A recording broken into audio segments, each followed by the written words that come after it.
ಬೆಳಗಾವಿಯ ರಾಮದುರ್ಗ ಪುರಸಭೆ ಅಧ್ಯಕ್ಷ ಸ್ಥಾನಕ್ಕೆ ತೀವ್ರ ಪೈಪೋಟಿ ಶುರುವಾಗಿದೆ. ಬಿಜೆಪಿ ಕಾಂಗ್ರೆಸ್ ಮಧ್ಯೆ ಜಿದ್ದಾಜಿದ್ದಿನ ಫೈಟ್ ನಡೀತಾ ಇದೆ.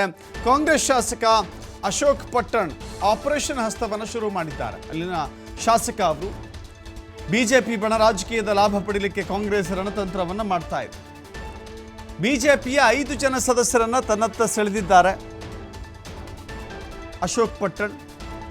ಬಿಜೆಪಿಯ 5 ಸದಸ್ಯರನ್ನು ಪಡೆಯುವ ಮೂಲಕ ಬಹುಮತವನ್ನು ಪಡೆದು ರಾಮದುರ್ಗ ಪುರಸಭೆಯಲ್ಲಿ ಅಧಿಕಾರವನ್ನು ಸ್ಥಾಪಿಸುವ ನಿಟ್ಟಿನಲ್ಲಿ ಅಶೋಕ್ ಪಟ್ಟಣ್ ಒಂದು ರೀತಿ ಯಶಸ್ವಿಯಾಗಿ ಮುಂದುವರಿತಾ ಇದ್ದಾರೆ. ಪುರಸಭೆ ಸದಸ್ಯರಿಗೆ ವಿಪ್ ಜಾರಿ ಮಾಡಿದೆ ಬಿಜೆಪಿ. ಈ ಮಧ್ಯೆ ನಾಳೆ ನಡೆಯುತ್ತೆ ರಾಮದುರ್ಗದ ಪುರಸಭೆ ಅಧ್ಯಕ್ಷ ಮತ್ತು ಉಪಾಧ್ಯಕ್ಷ ಸ್ಥಾನದ ಚುನಾವಣೆ.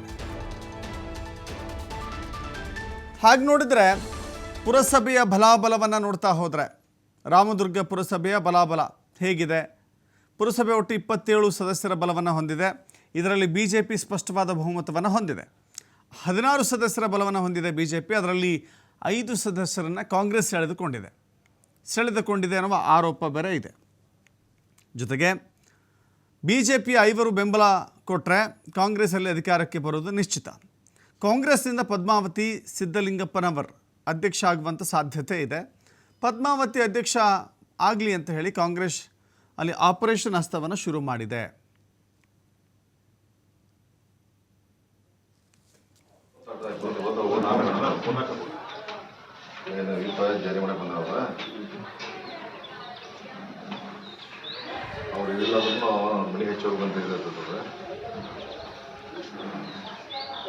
ನಿನ್ನೆ ಅಶೋಕ್ ಪ್ರವಾಸಕ್ಕೆ ಅವ ಕರ್ಕೊಂಡು ಹೋಗ್ಯಾನ, ಅಲ್ಲಿಂದ ಎಸ್ಕೇಪ್ ಆಗಿಬಿಡ.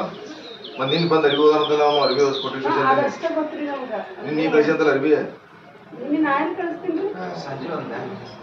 ಅವ್ರು ಏನು ಫೋನ್ ಹಚ್ಚಿ ಹೇಳ್ತಾರ, ಕೊಟ್ಟು ಕಳ್ಸೋದು ಅಷ್ಟೇ. ಫೋನ್ ಹಚ್ಚಿದ್ದೆ ಫೋನ್ ಹಚ್ಚಿದ್ರಿ, ರೆಂಕಿಯವ್ರದ್ದು ಫೋನ್ ಹೆಸರು ಬಂದೈತಿ. ಅವ್ರ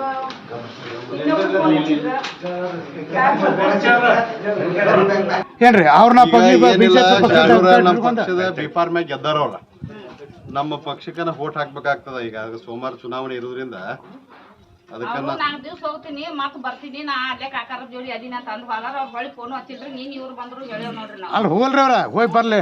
4 ದಿವಸ ಬಂದ ಮ್ಯಾಗೂ ಬಿಜೆಪಿಗೆ ವೋಟ್ ಹಾಕ್ಬೇಕ್ರೆ ಹೇಳ್ರಿ. ನಿಮಗೆ ಅದು ಫೋನ್ ಮಾಡಿದ್ರೆ ಮತ್ತೆ ಇಲ್ಲಾರ ನೀವು ಕಾಣಿಯೋದು ಆಗ್ಯಾರದು ಏನು ಕಂಪ್ಲೀಟ್ ಏನು ಕೊಡ್ತೀರ?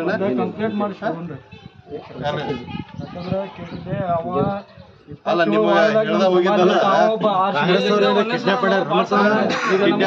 ಮಾಡಿದ್ರೆ ಹೇಳ್ರಿ. ಅದಕ್ಕೆ ಹೋರಾಟ ಮಾಡೋಣ.